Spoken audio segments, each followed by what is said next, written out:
समय को बहुत गहराई से जितना विश्वामित्र जी महाराज जानते हैं, शायद कोई जानते होंगे।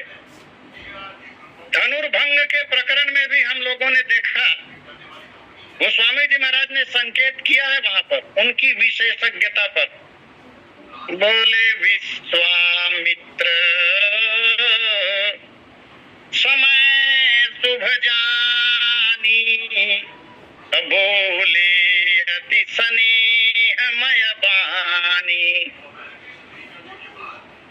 समय के विशेषज्ञ होने के कारण उचित समय पर ही विश्वामित्र जी महाराज कोई कार्य करते हुए दिखाई दे रहे हैं। वहां सब राजाओं ने जब अपने बल को आजमा लिया, तब उचित अवसर जानकर श्री राम से कहा, उठहु राम भंजहु भव चापा, अमेटहु तात जनक परितापा। और यहाँ जब सब राजाओं ने प्रणाम कर लिया, किसी भी राजा को आशीर्वाद नहीं मिल रहा था परशुराम जी के द्वारा। विश्वामित्र जी महाराज बहुत बारीकी से देख रहे थे। जनक जी महाराज गए, सोचा होगा जनक जी प्रणाम करेंगे तो आशीर्वाद दिया जाएगा, लेकिन नहीं मिला। पुनश्च श्री सीता जी ने जब प्रणाम किया और आशीर्वाद मिला, तब विश्वामित्र जी महाराज ने विचार किया कि समय अच्छा है, समय अच्छा है। अभी तक परीक्षक जो था ना, वो नाराज चल रहा था, घर से झगड़ा करके आया रहा होगा, उत्तर पुस्तिका काटा पीटी कर रहा था, 0 0 0 नंबर दिए चले जा रहे थे। अब थोड़ा तंद्रा दूर हुई और अब राइट लगाना शुरू किए, 10 में 10 नंबर। तो इस अवसर को विश्वामित्र जी महाराज ने जाना और जानकर और तब श्री राम लक्ष्मण को प्रणाम करने के लिए प्रेरित किया। जैसे ही श्री रामचंद्र जी महाराज, दोनों भाई राम लखन दशरथ के ढोटा, अब दिन शीस देखी भल जोटा। परशुराम जी महाराज को जैसे ही प्रणाम किया, विश्वामित्र जी महाराज यहाँ पर राम और लक्ष्मण का परिचय दे रहे हैं। परशुराम जी महाराज राम लखन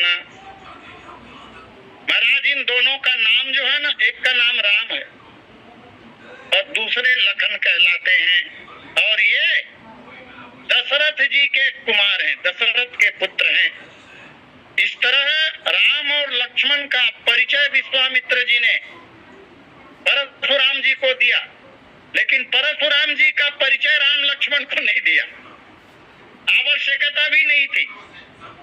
आवश्यकता अगर होती तो गुरुदेव जरूर परिचय करा देते, आवश्यकता नहीं थी। हाँ, लेकिन राम और लखन लाल जी महाराज का परिचय कराना बहुत जरूरी था, इसलिए राम और लक्ष्मण का परिचय परशुराम जी को दिया।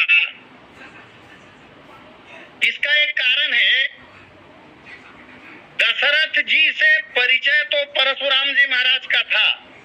परशुराम जी महाराज चक्रवर्ती जी महाराज को जानते थे, उनके 4 कुमार उत्पन्न हुए हैं, यह समाचार भी उन्हें प्राप्त था कथा के अनुसार, लेकिन उन्होंने अभी तक देखा नहीं था कि ये ही चक्रवर्ती जी के राजकुमार हैं, नहीं देखा था। इसलिए परिचय कराना आवश्यक हो गया।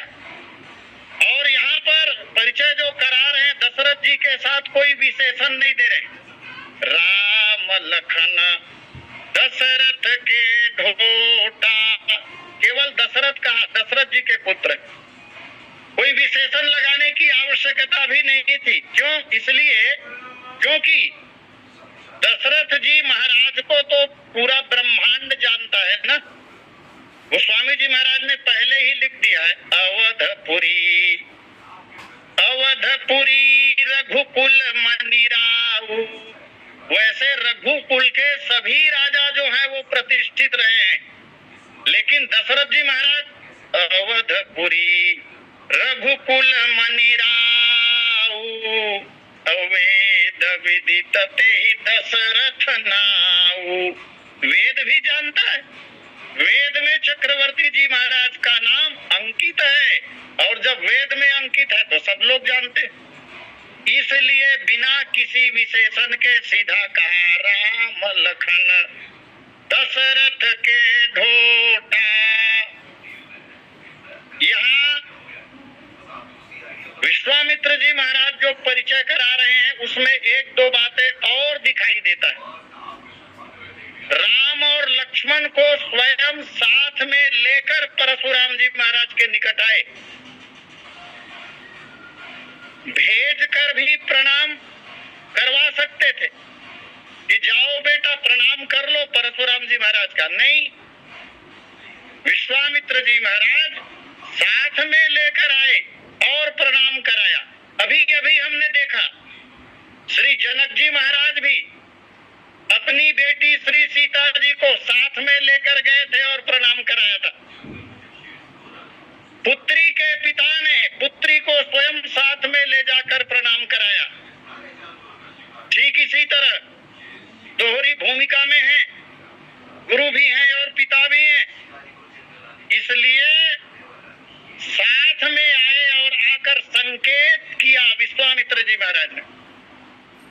परशुराम जी महाराज को मानो संकेत किया कि ये मेरे शिष्य हैं, दोनों राजकुमार मेरे शिष्य हैं और इस समय ये मेरे पोष्य भी हैं। और एक तीसरी बात, ये मेरे कृपाकांक्षी भी हैं। इन भावों को लेकर विश्वामित्र जी महाराज परिचय दे रहे हैं। अच्छा, नाम क्या गजब का है, विश्वामित्र जी। और हम लोग पढ़ते हैं विश्वामित्र का अर्थ ये विश्व के मित्र हैं, ऐसा पढ़ते हैं। लेकिन संधि अगर करेंगे तो विश्वधन अमित्र बनेगा। विश्वधन मित्र कहाँ बनेगा जब नाम विश्वामित्र है? तो विश्व के मित्र कैसे कहा गया उनको? जब संधि करेंगे तो विश्वधन अमित्र होगा, संसार का विरोधी, लेकिन संसार का मित्र कहा गया। और विश्वामित्र जी महाराज की भूमिका भी संसार के मित्र के रूप में ही है। कहते हैं कि भगवान पाणिनि ने जो 4000 सूत्र लिखे ना, उनमें से एक सूत्र विश्वामित्र जी महाराज के लिए स्पेशल लिखना पड़ा ताकि अर्थ ठीक लगाया जा सके। विश्वधन अमित्र नहीं होगा, विश्वधन मित्र ही किया गया। और वहां सूत्र में यह कथन किया गया कि विश्व के साथ अगर मित्र हो, और एक शर्त लगा दिया वहां पर, विश्व के साथ अगर मित्र हो और मित्र शब्द जो है वो ऋषिवाचक अगर हो, तब विश्व में दीर्घ किया जाएगा, इसलिए विश्वामित्र हो गया। भगवान पाणिनि ने स्पेशल रूप से एक सूत्र विश्वामित्र जी के लिए लिखा, तो विश्व के मित्र हैं विश्वामित्र जी महाराज। संजीव कृष्ण ठाकुर जी वृंदावन के एक बहुत ही अच्छे कथावाचक हैं। उनका एक ग्रंथ है श्री राम कथा सार। श्री राम कथा सार में इसी प्रसंग पर पूज्य संजीव कृष्ण ठाकुर जी महाराज लिखते हैं कि जब राम और लक्ष्मण प्रणाम करने के लिए विनत भाव से परशुराम जी के निकट पहुंचे, तो भगवान परशुराम की स्थिति बदलने लगी। ये राम जी का प्रभाव है। और उसका वर्णन करते हुए महाराज श्री कहते हैं, जैसे ही राम लक्ष्मण को देखा परशुराम जी महाराज ने, उनके अंतःकरण हृदय में एक विचार चलने लगा। उस विचार को महाराज जी कह रहे हैं, बोले रूप को निधान, रूप को निधान चंद्र सूर्य सो उदीयमान। ये दोनों राजकुमार रूप के निधान हैं, रूप के भंडार हैं, अति सुंदर हैं। ये चंद्र और सूर्य के समान उदीयमान हो रहे हैं। रूप को निधान चंद्र सूर्य को उदीयमान, और चंचल तिरछे नयन भ्रिकुटी चलावे हैं।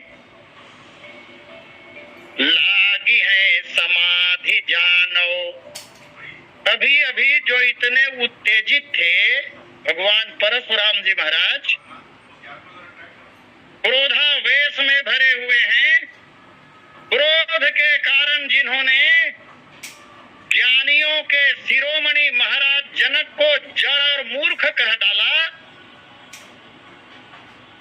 अपने मन पर जिनका वश नहीं रहा, उन्होंने जब इन बालकों को देखा तो कहते हैं कि समाधि लगाने का मन हो रहा है। जब समाधि लगती है और समाधि में परमात्मा का दर्शन करते हैं, वही स्थिति अभी निर्मित हो रही है। लागी है समाधि जानो, ऐसो कुछ लागे मोही। हे भगवान, थोड़ी देर अगर ये खड़े रह जाए तो मेरी समाधि।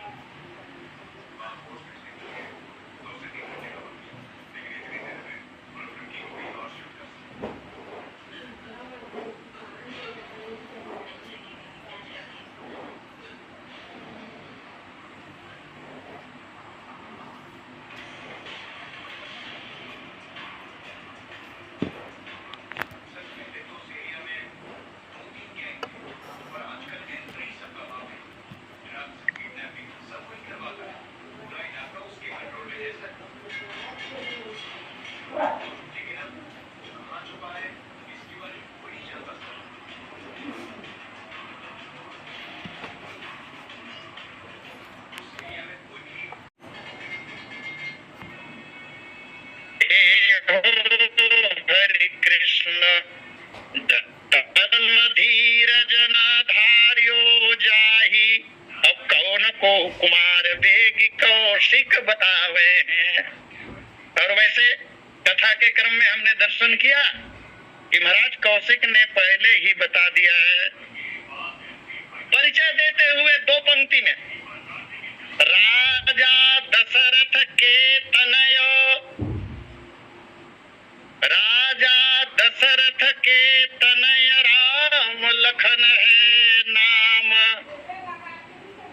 हे परशुराम जी, शीस झुका कर आपको सविनय करत प्रणाम। इस तरह परिचय दिया। अब भगवान परशुराम जी महाराज आशीर्वाद देने जा रहे हैं। देहि आशीष देखि भल जोटा, उन परम सुंदर किशोरों की जोड़ी को देखकर, जैसा कि गोस्वामी जी महाराज कह रहे हैं, देहि आशीष, आशीर्वाद दिया। क्या समझकर? तो बोले देखि भल जोटा, दोनों भाइयों की सुंदर जोड़ी को देखकर आशीर्वाद दिया। इसका तात्पर्य ऐसा लगता है कि चक्रवर्ती सम्राट महाराज दशरथ के पुत्र हैं, ऐसा समझकर आशीर्वाद नहीं दिया। इस आशीर्वाद में विश्वामित्र जी महाराज का प्रभाव, ब्रह्मर्षि है, निकटता प्राप्त हो चुकी है, उनका प्रभाव, सकारात्मक ऊर्जा जब निश्रित हुई होगी तो वह भी भगवान परशुराम जी महाराज को प्रभावित किया होगा। और दोनों राजकुमारों की जो अलौकिक सुंदरता है, मनोहरता है, उसका प्रभाव भगवान परशुराम पर पड़ा। अन्यथा भगवान परशुराम आशीर्वाद नहीं देते। और फिर क्षत्रिय राजकुमार हैं, विश्व विदित क्षत्रिय कुलद्रोही, क्षत्रियों के तो द्रोही हैं, क्षत्रिय कुमारों को भला आशीर्वाद कैसे देंगे। और उससे भी बड़ी बात यह है कि गुरु जी का धनुष टूटा हुआ है और इसी समाज में बैठे हुए किसी न किसी क्षत्रिय के द्वारा ही धनुष तोड़ा गया है। और ये क्षत्रिय है, हो सकता है धनुष तोड़ने वालों में ये भी हो। वैसे सुंदर सुकुमार शरीर को देखकर लगता नहीं है, लेकिन वास्तविकता तो यही है ना कि तोड़ा इन्होंने ही है, इसलिए भी आशीर्वाद नहीं देते। स्पष्ट किया गोस्वामी जी महाराज ने, सुंदर जोड़ी को देखकर आशीर्वाद दिया। मानस मनीषी लोग इस पर चिंतन करके क्या आशीर्वाद दिया इसका वर्णन करते हैं। जोड़ी को देखकर आशीर्वाद दिया माने जोड़ी के संबंध में ही आशीर्वाद देंगे। तब एक कवि लिख रहे हैं, यह श्यामल गौर की जोड़ी जिए, जगती तल में सुख पाती रहे। जगती तल में, पृथ्वी पर ये सांवरे और गोरे इन दोनों राजकुमारों की जो जोड़ी है ये सदा सुख को प्राप्त करते रहे। यह श्यामल गौर की जोड़ी जिए, जगती तल में सुख पाती रहे। आगे, पिता माता सदैव प्रसन्न रहे, भय चिंता न कोई सताती रहे। इनके सत्कर्मों के कारण इनके माता पिता सदैव प्रसन्न रहे, सुख को प्राप्त करें। इन राजकुमारों को, हे बालकों, तुम लोगों को भय चिंता न कोई सताती रहे। तुम्हें किसी प्रकार का भय न हो, किसी तरह की चिंता न हो। जो काम करने के लिए परशुराम जी महाराज आए हैं उसी के विपरीत आशीर्वाद दे डाला। ये है भगवान के स्वरूप का प्रभाव। ये है ब्रह्मर्षि विश्वामित्र जी महाराज के निकट आने का परिणाम। चिरकाल अयोध्या में राज करो, सब काल प्रजा हर्षाती रहे। हे राजकुमारों, चिरकाल तक, बहुत दिनों तक अर्थात चिरंजीवी होने का आशीर्वाद दिया। चिरंजीव रहो, अयोध्या में लंबे समय तक राज्य करो और तुम्हारे राज्य शासन काल में प्रजा जो है वो सदा प्रसन्न रहे। चिरकाल अयोध्या में राज करो, सब काल प्रजा हर्षाती रहे।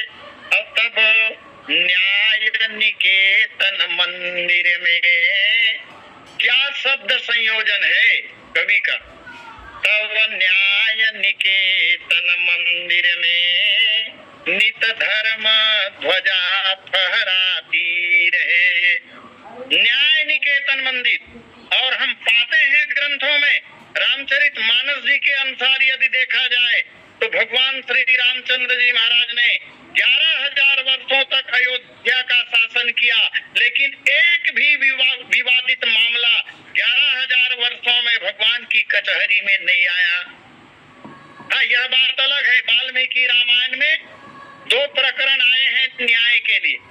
वाल्मीकि रामायण में 2 कथाएं आती हैं, लेकिन वही वाल्मीकि रामायण में उन कथाओं को प्रक्षिप्त लिखा गया, तो वहां भले जोड़ा गया होगा, अन्य ग्रंथों का तो प्रमाण है और उन कथाओं को कथावाचक लोग कहते हैं, मानते भी है, मानना भी चाहिए। लेकिन मानस जी के आधार पर यदि देखें तो प्रजा इतनी प्रसन्न थी भगवान राम के राज्य शासन काल में कि एक भी मामला भगवान के कचहरी में नहीं आया। ये आशीर्वाद सुंदर भगवान परशुराम जी महाराज दे रहे हैं। वंश प्रशंसा, तुम्हारा वंश प्रशंसा को प्राप्त करता रहे कुमार। वंश प्रशंसा कुले अवतंस, इस कुल में जो भी बालक पैदा हो वो प्रतिष्ठा को सदा प्राप्त करते रहे। निशंक रहो अरिसो मुद मोई, निशंक रहो, किसी प्रकार की शंका न हो, चिंता की रेखाएं भाल पर न दिखाई दे। एक बड़ा आशीर्वाद और दे दिया, अरिसो मुद मोई, दुश्मन से कभी घबराने की आवश्यकता तुम्हें न हो, तुम कभी दुश्मन से डरो नहीं, सदा मोद में रहो, तुम्हारा मंगल हो। कीरति शुभ्र दसो दिशि फैलहि, कल्पलता समवृद्धि होई। तुम्हारा यश, तुम्हारी कीर्ति दसों दिशाओं में दिग्दिगंत फैलती रहे, उसी प्रकार जैसे कल्पलता विकास करती है। इसी तरह तुम्हारी कीर्ति विजय पताका फहराती रहे। जीवहु वर्ष अनेक नलोरन में लह जग में जय कोई। अनेक वर्षों तक तुम्हारा जीवन हो, युद्ध के मैदान में कभी पराभव का मुख देखना न पड़े। ओ निशोक निरोग सदा जगबत्री सुआसिस है मम सोई। ओहु निधर हरिते सदा समर न जीते कोई। चिर चिर जुग जुग जुग जियो कीर्ति लता बर होई। इस तरह का आशीर्वाद भगवान परशुराम ने दिया। राम ही चितई थके रही लोचन रूप अपार मार मद मोचन। आशीर्वाद दिए। परशुराम जी महाराज के नेत्र भगवान श्री राम का दर्शन कर रहे हैं। टकटकी लग गई, पलक खुले के खुले रह गए। राम ही चितई थके रही लोचन। नेत्र थकित हो गए, स्तंभित हो गए, नेत्र स्थिर हो गए। क्यों? आगे कहा रूप अपार मार मद मोचन। अपार, अपूर्व, परम दिव्य भगवान का जो स्वरूप है उसे टकटकी लगाकर देखते रह गए। और इस क्षण जब श्री राम का दर्शन किया भगवान परशुराम ने, तब कहते हैं पूर्व पर विचार करें। वैसे धनुष के टूटने की आवाज जब हुई थी उसी समय मुख में लालिमा आ गई थी, नेत्र क्रोध से लाल हो गए थे, भौहें टेढ़ी हो गई थी। भगवान राम का दर्शन करते ही ये सबके सब मंतर हो गए। भगवान राम के सामने ये सब शिकार सीखने वाले कहाँ हैं? अब केवल श्री राम जी को देखकर नेत्र थकित हो रहे हैं, स्तंभित हो रहे हैं। इसका कारण गोस्वामी जी महाराज ने तो लिखा है, यद्यपि चारों भाई बहुत सुंदर हैं, चारिउ रूप शील गुण धामा, और तदपि अधिक सुख सागर रामा। जो आनंद सिंधु सुखदासी सी करते त्रैलोक्य सुपासी।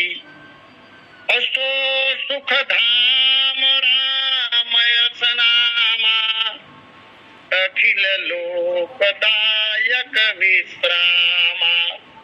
ऐसे स्वरूप को देखकर अगर शांति नहीं मिली तो वो देखना भी कैसा।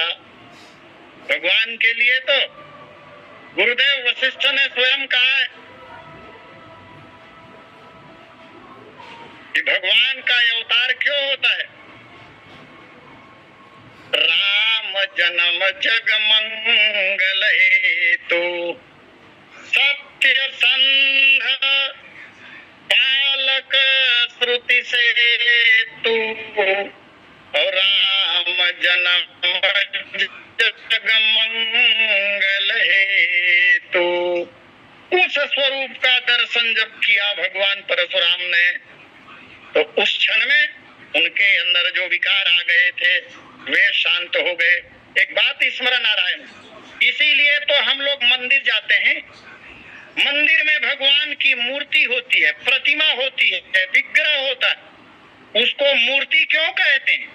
उसका नाम मूर्ति इसीलिए है, मूर्छन्ति विकाराः, जिनके सामने जाने पर सारे विकार मूर्छित हो जाते हैं। मूर्छन्त विकाराः सा मूर्ति, इसलिए उसे मूर्ति कहते हैं। अब जो मूर्ति है उसके सामने जाने पर विकार मूर्छित हो जाते हैं, और बात सही है। मंदिर में गए, भगवान के सामने जब खड़े होकर हाथ जोड़कर भगवान से प्रार्थना की तो लाख बुराइयां हमारे अंदर होती है, उस क्षण तो शांत हो जाती है ना। अब यहाँ पर साक्षात परमात्मा खड़े हो और उनका दर्शन कर रहे हो। लेकिन एक बात, इस स्वरूप का दर्शन करने के बाद ये तमाम विकार दूर तो हुए, प्रसन्नता का अनुभव परशुराम जी महाराज को हुआ, लेकिन धन्यता का अनुभव नहीं हुआ। मानस मनीषी लोग कहते हैं उनके मन में यह भाव और आ जाना चाहिए था। ये आगे की स्थिति है। वैसे आज सुफल भय दो मम लोचन, यह भाव आना चाहिए था, लेकिन नहीं आ पाया। और नहीं आ पाया इसका कारण यह है कि भगवान ने उस लायक कृपा उनके ऊपर नहीं की, क्योंकि आगे की लीला भी चलनी है ना, अभी तो बहुत बाकी है। और अगर यह स्थिति ला देते तो विराम हो जाता, विराम लग जाता। फिर उच्छिष्ट ब्रह्म महाराज लखनलाल जी महाराज का शौर्य कैसे प्रकट होता, आदि आदि बातें हैं। तो जब तक भगवान स्वयं कृपा नहीं करते तब तक यह भाव नहीं आता। भगवान के उस स्वरूप का दर्शन कर रहे हैं जिस स्वरूप के लिए कहा गया रूप अपार मार मद मोचन। भगवान का जो स्वरूप है अपार रूप और कामदेव के मद को, अहंकार को छुड़ाने वाला स्वरूप भगवान का है। यह जो शब्द है मार मद मोचन, ये द्विअर्थी है। दो तरह से इसका अर्थ लगाया जा सकता है, व्याख्या हो सकती। जब यह कहा जाएगा पहले अर्थ में कि कामदेव के मद को छुड़ाने वाले हैं, तो कहना पड़ेगा नील सरोरुह नील मणि नील नीरधर श्याम और लाजहि तन शोभा निरखी कोटि कोटि सत्काम। और दूसरा अर्थ जब लगाएंगे तब मारो अनंगे मृतो विघ्ने, इस सूत्र के अनुसार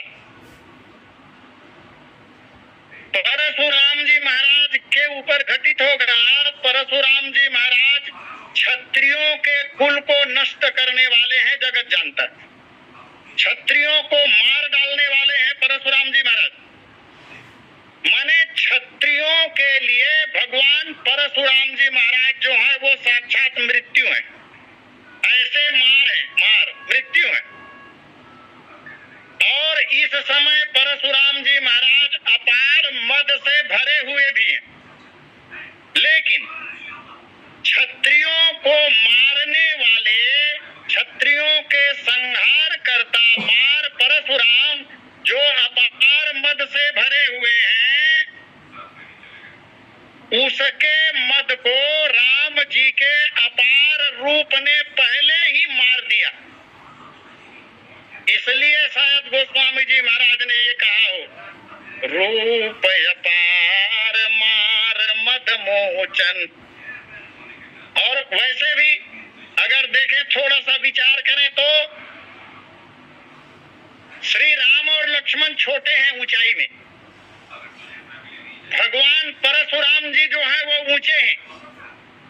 और जब श्री राम का दर्शन उन्होंने किया होगा टकटकी लगाकर, तो अपने सिर के साथ दृष्टि को नीचे करेंगे ना, जब तक सिर को नीचे नहीं करेंगे, जब तक दृष्टि नीचे नहीं करेंगे, तब तक भगवान का मुखमंडल देखेंगे कैसे?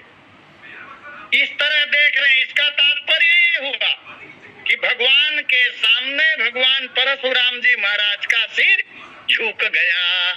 इसलिए कहा हो राम ही चितई थके रही लोचन, रूप अपार मार मद मोचन। आइए समय पूर्णतः पर अस्तु यही वाणी विराम। सादर आमंत्रण आदरणीय पटेल जी को। बोलिए सियावर रामचंद्र की जय। बोलिए सियावर रामचंद्र भगवान की जय। बहुत बहुत धन्यवाद सत्याचार्य जी। श्री रघुवीर विवाह के अंतर्गत भार्गव दर्प विमर्दन का प्रसंग आपके द्वारा यहाँ पर जब श्री विश्वामित्र जी ने श्री राम लक्ष्मण को ये दो दशरथ के बेटा कहकर परिचय कराया, तो इससे स्पष्ट हो गया कि अब तक परशुराम जी ने श्री राम लक्ष्मण को देखा भी नहीं था और न ही इन दोनों भाइयों ने देखा था।